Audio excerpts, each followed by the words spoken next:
Teori struktur suara Pilpres 2024 yang digagas pengamat politik sekaligus aktivis Ketua Umum Gerakan Sekali Putaran M. Kodari, kini terbukti nyata. Pembacaan Kodari terhadap dinamika elektoral kandidat di Capres-Cawapres 2024 rupanya sangat relevan. Melalui teori tersebut, dia mampu menjelaskan bagaimana tren suara Prabowo Gibran bisa unggul dari dua kandidat lainnya, bahkan kini memenangkan kontestasi Pilpres dengan sekali putaran saja. Apa itu teori struktur suara Pilpres 2024? Menurut argumennya Kodari, suara terbesar di pemilu 2024 adalah suara pendukung Jokowi. Saya sebut teori itu sebagai teori struktur suara 2024. Jadi pertarungan Pilpres 2024 itu, walaupun calonnya 3 orang, tetapi sesungguhnya mereka bergerak dalam sebuah ruang, dalam sebuah struktur yang sangat dibentuk oleh respon masyarakat kepada Pak Jokowi. Jadi Pak Jokowi ini adalah faktor yang sangat menentukan, secara sederhananya dalam rumusan 80-20 gitu. Jadi masyarakat Indonesia yang puas kepada Pak Jokowi itu angkanya 80%, ya. Kemudian yang tidak puas itu 20%. Nah, dua segmen ini, itulah yang diperebutkan, itulah yang menjadi medan bertarung bagi 3 calon yang ada sekarang ini. Mas Anies, ya, mengambil posisi sebagai penantang, oposisi. Beliau itu suaranya, kolam suaranya adalah mereka yang tidak puas kepada Pak Jokowi. Nah, ini adalah kolam suara yang kecil, karena sekitar 20% saja. Nah, yang 80% sebelum Gibran dideklarasikan sebagai wakilnya Prabowo, itu terbagi antara Ganjar dengan Prabowo. Selama proses menuju 2024, pendaftaran pencalonan, Pak Jokowi kan jalan dengan kedua-duanya. Ya. Bahkan pernah misalnya di sawah itu bareng-bareng. Itu foto yang sangat, yang sangat ikonik itu bertiga itu. Ya, Mas Ganjar dapat suaranya Pak Jokowi, Pak Prabowo juga dapat suaranya Pak Jokowi. Nah, kebingungan masyarakat itu mengenai siapa tongkat estafet Pak Jokowi, itu kelihatannya sudah mulai terjawab ketika Gibran menjadi wakilnya Prabowo. Dan pelan-pelan sudah mulai terjadi migrasi suara dari mereka yang puas kepada Pak Jokowi, dari Ganjar ke Prabowo. Kemudian basis suara Jokowi 2019 yang semula dominan Ganjar, lari kepada Prabowo. Dan akhirnya itu diperjelas secara mengejutkan oleh Ganjar dan PDI Perjuangan sendiri yang aktif menyerang Pak Jokowi. Ya. Kalau kita ingat waktu itu dikembangkan tagline kami muak. Juga pidato Bu Mega kan? Pidato Bu Mega, Neo-Orba, pidato Mas Ganjar bahwa ya penegakan hukum zaman Pak Jokowi skornya 5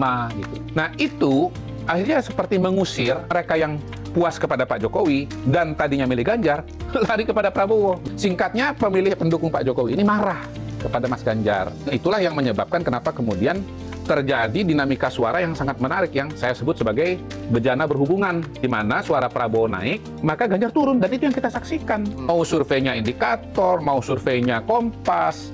Nah, saya mulai menyadari ada teori struktur suara ini, atau pengaruh faktor J yang sangat kuat itu. Begitu gubernur dari provinsi besar yang elektabilitasnya menanjak, itu hanya Ganjar Pranowo. Oke, sebelum ini, Anies.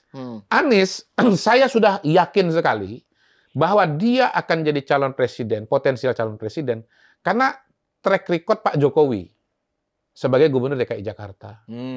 Nah, Pak Jokowi sebagai gubernur DKI Jakarta menjadi strong contender untuk calon presiden. Dan itu bisa dijelaskan dengan mudah sebetulnya. Pertama, media itu terpusat di Jakarta. Apapun yang dilakukan oleh gubernur Jakarta itu eksposurnya nasional. Pekerjaannya lokal, eksposurnya dan dampaknya nasional. Gitu. Jadi saya punya keyakinan bahwa siapapun gubernur Jakarta akan jadi calon kuat untuk calon presiden. Cuman pada waktu itu, Anies itu saya udah agak ragu dia bakal bisa terpilih sebagai presiden. Karena surveinya itu nggak pernah dia nomor 1. Nggak pernah Anies itu, seingat saya ya, bisa melewati Pak Prabowo. Bahkan ketika tidak ada Mas Ganjar. Nah, kenapa itu membuat saya menyimpulkan Mas Anies ini capres yang gagal ya. Gagal dalam tanda kutip itu nggak bisa menang gitu ya. Karena saya belajar dari pengalaman Pak Jokowi. Pak Jokowi sebagai gubernur Jakarta, itu surveinya, elektabilitasnya bisa nomor 1 di atas Pak Prabowo. Nah, tapi menjelang tadi begitu ada COVID, ya, sebelum COVID kan ada Prabowo, ada Anies. Begitu ada COVID, pelan-pelan Ganjar naik elektabilitas. Gitu. Nah, naiknya Ganjar itu tidak diikuti oleh Khofifah dan Ridwan Kamil. Padahal 2 provinsi ini penduduknya lebih besar daripada Jawa Tengah. Dari 3 provinsi ini, yang paling besar Jawa Barat, sekitar 18% pemilihnya. Nomor 2 Jawa Timur, sekitar 16%. Jawa Tengah tuh paling 13,5-14% lah. Kita taruhlah 14% dari total pemilih. Tapi kok yang naik itu adalah Ganjar. Nah, di situ saya melihat peran Pak Jokowi. Saya melihat bagaimana asosiasi Ganjar dengan Pak Jokowi ternyata membuat orang mulai memilih Ganjar. Gitu. Asosiasi apa? Ada 2 jenis. Pertama, sama-sama berasal dari Jawa Tengah. Di situ Jokowi beda dengan Ridwan Kamil karena Jawa Barat, beda dengan Khofifah karena Jawa Timur. Yang kedua karena sama-sama PDI Perjuangan. Jadi begitu begitu masyarakat terutama di Jawa Tengah dan masyarakat pemilih PDI melihat bahwa Pak Jokowi itu nggak bisa maju lagi, mereka mulai mencari alternatif. Dan proximity atau asosiasi paling dekat adalah Ganjar Pranowo. Dan kesadaran kepada sosok Ganjar itu muncul lewat momentum COVID, lewat pemberitaan media. Disitulah saya mulai melihat betapa besar pengaruhnya Pak Jokowi dalam Pilpres 2024 ini. Gitu. Tetapi ya saya bisa mengatakan bahwa teori ini makin terbentuk ketika pada satu titik Pak Prabowo mulai digandeng juga oleh Pak Jokowi. Singkatnya begini deh.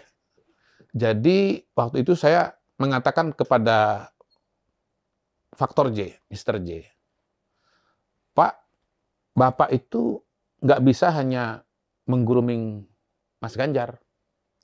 Karena Mas Ganjar ini punya elektabilitas, tetapi belum tentu dia akan dicalonkan oleh partainya. Gitu. Nah, yang pasti nyalon itu, Pak, adalah 08. Karena apa? Karena dia punya elektabilitas dan dia punya partai politik. Yang tanda tangan itu dia sendiri. Pasti maju, Pak. Yang kedua, partai politiknya besar. Dia memang nggak bisa maju sendiri ya.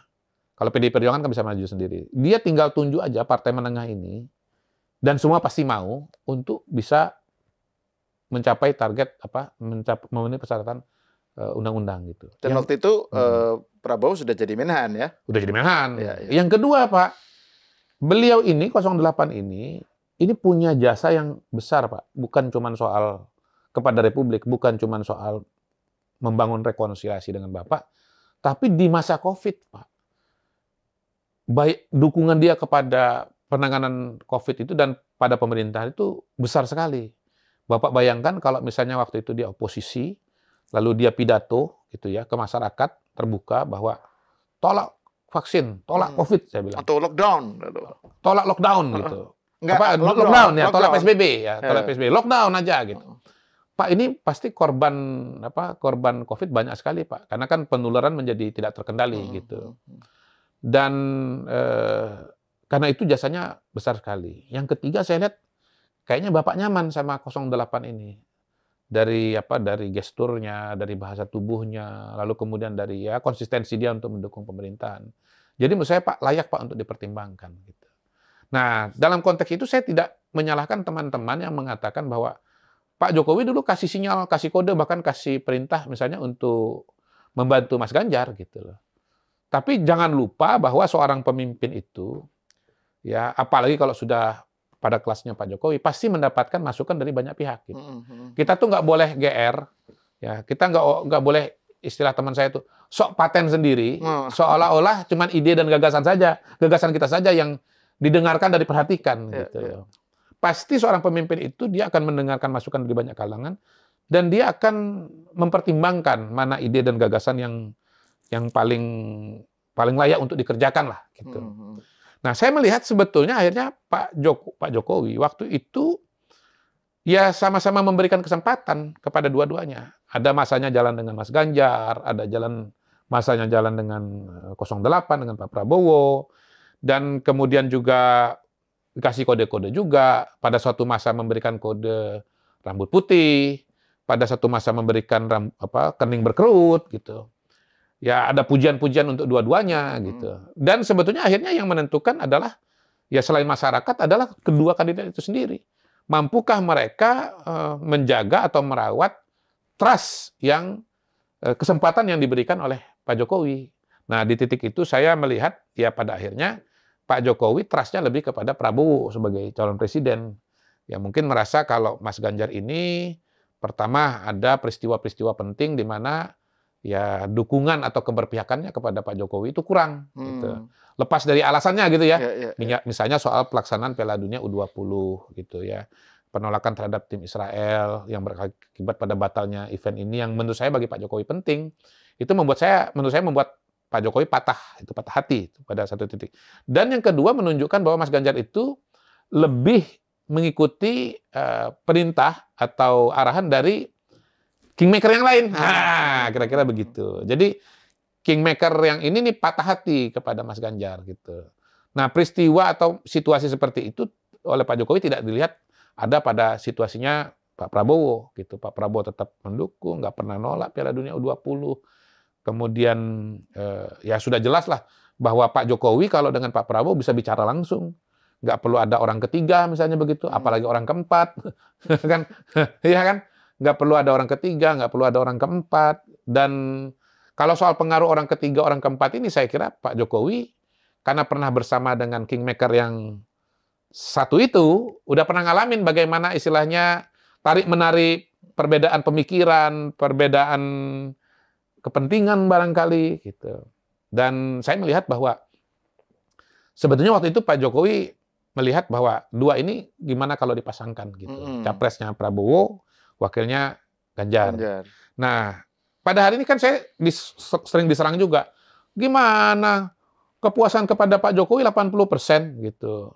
Salah tuh teori. Buktinya Prabowo cuma 40%, 50% gitu ya. Dia bilang 40%, saya bilang 50% gitu. 50% salah dong teori itu. Enggak.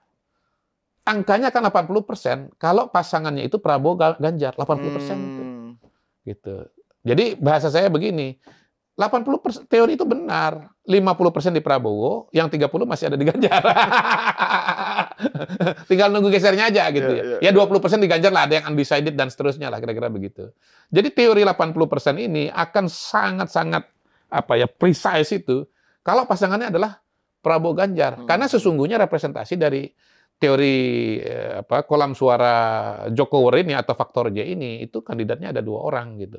Nah, ketika kandidatnya ini dipecah beda jalan, maka kemudian ya dia seolah-olah salah teori ini, nggak ada 80%. Oh, cuma 50% tuh Pak Prabowo. Enggak, 80% tetap. Minimal 70% lah. 75. Coba masukkan suara Mas Ganjar. Prabowo sama Ganjar tuh digabungkan suaranya. Sekitar segitu angkanya. Selesai udah ya. Tapi kan di sisi lain seperti yang juga dikatakan, seperti yang Mr. Q pernah katakan, dan saya kira juga beberapa orang lain mengatakan bahwa strategi ofensif itu justru membuat suara Ganjar Mahfud makin drop karena limpahannya itu bukan ke mereka, betul, tetapi ke Anies kan, gitu loh. Jadi gimana? Jadi maksudnya kok malah terus kemudian kan mereka mencoba untuk merevisi strateginya terus baik-baikin Pak Jokowi lagi. Tapi sekarang ofensif lagi. Itu gimana jelasinnya? Iya, saya udah pernah bilang, karena ini pasangan nggak punya konsep yang jelas mengenai strategi pemenangannya, kurang pemahaman terhadap situasi dan kondisi elektorat pada hari ini, logika elektoralnya lemah, sehingga kemudian manuver-manuvernya juga nggak konsisten gitu loh. Manuver-manuvernya itu bersifat impromptu gitu. Kalau musik jazz ya nggak apa-apa, tapi kalau kita bicara elektoral ini kan harus jelas dulu teori dasarnya itu apa gitu. Bisa juga kesalahan membaca situasi dan kondisi. Seperti saya bilang bahwa ya mungkin mereka menggunakan cara berpikir yang sudah konvensional atau sudah lama bahwa pertarungan Pilpres itu adalah pertarungan antara popularitas masing-masing calon. Ditambah dengan keyakinan misalnya bahwa kita punya kolam suara yang sangat kokoh, kita punya mesin politik yang sangat kokoh. Nah, 2024 saya udah pernah jelaskan, agak berbeda. Karena kali ini pola suara itu pertama-tama bukan ditentukan oleh capres itu sendiri, yang 3 orang itu. Tapi melainkan oleh Pak Jokowi, yang notabene petahana, yang menciptakan 2 jenis kolam suara. Ya, kolam yang puas dan kolam yang tidak puas, gitu. Nah, tapi bisa juga nomor 2. Karena ini disebabkan oleh emosi, kurang mampu membaca situasi dan kondisi. Kalau kita lihat video-video yang ke belakang, itu kan misalnya Adian Napitupulu dengan yakin mengatakan, saya yakin bahwa Pak Jokowi pasti dengan Ganjar. Bahkan waktu itu ada yang mengatakan, presiden kan boleh kampanye. Nanti dia kampanye buat Ganjar. Jadi kalau hari ini ada orang PDI Perjuangan mengatakan nggak boleh kampanye, itu Adian dulu mengatakan presiden boleh kampanye. Dan Adian benar. Presiden boleh kampanye dan pasti untuk Ganjar gitu. Waktu itu Adiannya Mas bilang Hasto gitu. juga pernah bilang, presiden akan cawe-cawe untuk kemajuan bangsa dan negara ini. Ya, tapi calonnya Ganjar gitu. They don't see it coming. Kira-kira begitu bahasa Sundanya kan. They don't see it coming gitu. Mereka nggak menduga gitu loh. Dan itu adalah tentu saja suatu kenaifan politik kalau menurut saya. Jadi bisa jadi sangat mungkin reaksi-reaksi yang muncul ini adalah reaksi yang bersifat emosional gitu loh. Jadi ini reaksi marah yang kemudian menjadi atau mewujud dalam bentuk suatu realitas politik atau langkah-langkah politik. Harusnya langkah politik elektoral itu produk dari pemikiran kepala dingin gitu. Kalau saya nih misalnya bisa mundur ke belakang dan menjadi bagian dari dan bisa mengadvise lah tim Prabowo, Ganjar dan Mahfud, saya akan mengatakan bahwa kita tetap dukung pemerintahan Pak Jokowi. Kita bersaing saja dengan Prabowo Gibran. Walaupun Gibran itu anaknya Pak Jokowi, kita akan mengatakan bahwa kita lah yang paling Jokowi. Dengan cara apa? Mendukung semua program-program Pak Jokowi. Nah, tapi kan yang dilakukan oleh Pak Mahfud dan Mas Ganjar kan enggak, banyak nyerangnya. Dan itu yang menyebabkan awal-awal enggak begitu. Awal-awal justru mengasosiasikan Ganjar dengan Jokowi gitu ya, awal-awal. Sebelum penetapan calon kan. Jadi menurut Mr. Q harusnya konsisten pakai itu aja gitu. Konsisten aja. Ya tinggal dicari elemen-elemen yang bisa meyakinkan publik bahwa memang Ganjar dan Mahfud, walaupun ada Gibran di Prabowo, ini adalah pasangan yang lebih bisa mewujudkan dan paling mirip dengan Pak Jokowi gitu loh. Nah, tapi karena emosi, karena marah dengan Pak Jokowi mendukung Prabowo Gibran atau Gibrannya jadi wakilnya Pak Prabowo, maka kemudian yang muncul itu adalah pernyataan-pernyataan yang bersifat menyerang gitu. Nah, untuk sebagian menurut saya bukti analisa ini adalah bahwa kalau bicara teks visi dan misi itu isinya melanjutkan Pak Jokowi. Tapi teks buku visi dan misi, teks tertulis dengan teks lisan itu beda. Itu. Jadi apa yang sudah dirumuskan di visi dan misi melanjutkan Pak Jokowi harusnya dibarengi dengan narasi, dengan lisan yang juga paralel dengan buku visi dan misi itu. Jadi bukan tiki-taka dengan Anies. Ganjar itu harusnya tiki-taka dengan Prabowo. Iya. Harusnya tiki-taka dengan Prabowo. Pak, kita kan sama-sama mendukung Pak Jokowi. Pak, kita sama-sama kan ini meneruskan keberlanjutan gitu. Tapi konsep saya dalam keberlanjutan ini untuk menyukseskan program Pak Jokowi adalah ini gitu. Kalau Bapak apa gitu. Oh, kalau begitu Pak, program saya dalam meneruskan Pak Jokowi lebih mantap, lebih hebat, lebih kuat daripada Bapak gitu. Nah, jadi berlomba-lomba mana yang paling Jokowi. Gitu ya. Iya. Nah, kalau yang sekarang terjadi justru tiki-taka dengan Anies, jadi malah itu oposisi 1+3 digabung. Iya. Salam 4 jari. Iya. Iya. Jadi harusnya yang berkoalisi ini adalah 3 dengan 2 dengan 3, 5 salam Pancasila. Iya. Bukan 4, harusnya 2 tambah 3, 5 Pancasila itu. Karena memang paslon 2 dan 3 ini kan Pancasila gitu. Pak Jokowi nasionalisme, persatuan dan kesatuan. Kenapa jadi 4? Ya itulah maksud saya, ini antara emosi dengan kegagalan membaca peta dan situasi elektorat yang ada gitu. Makanya ya kagok-kagok gitu. Saking kagoknya akhirnya bukan cuma secara wacana, bahkan posisi-posisi pribadi pun juga akhirnya kelimpungan gitu. Dan sekarang menjelang 2 minggu ya, Pak ya. Strategi ofensif ini kan udah makin kencang malah kan? Ya, nah, jadi malah nggak bisa kembali lagi ke yang awal yang mengasosiasikan antara Prabowo dengan Ganjar dengan Jokowi kan? Ya itu makin ofensif berarti sekarang. Itulah yang namanya ini carried away itu terbawa oleh suasana, situasi dan kondisi. Ya nggak tahulah apakah kemudian memang sudah punya teori baru bahwa pokoknya memang kita yang paling efektif untuk menaikkan suara kita adalah menyerang Pak Jokowi. Atau misalnya kita serang Pak Jokowi karena hanya dengan cara ini menggagalkan sekali putaran misalnya. Ya saya nggak melihat sebetulnya bahwa menyerang ini akan bisa menggagalkan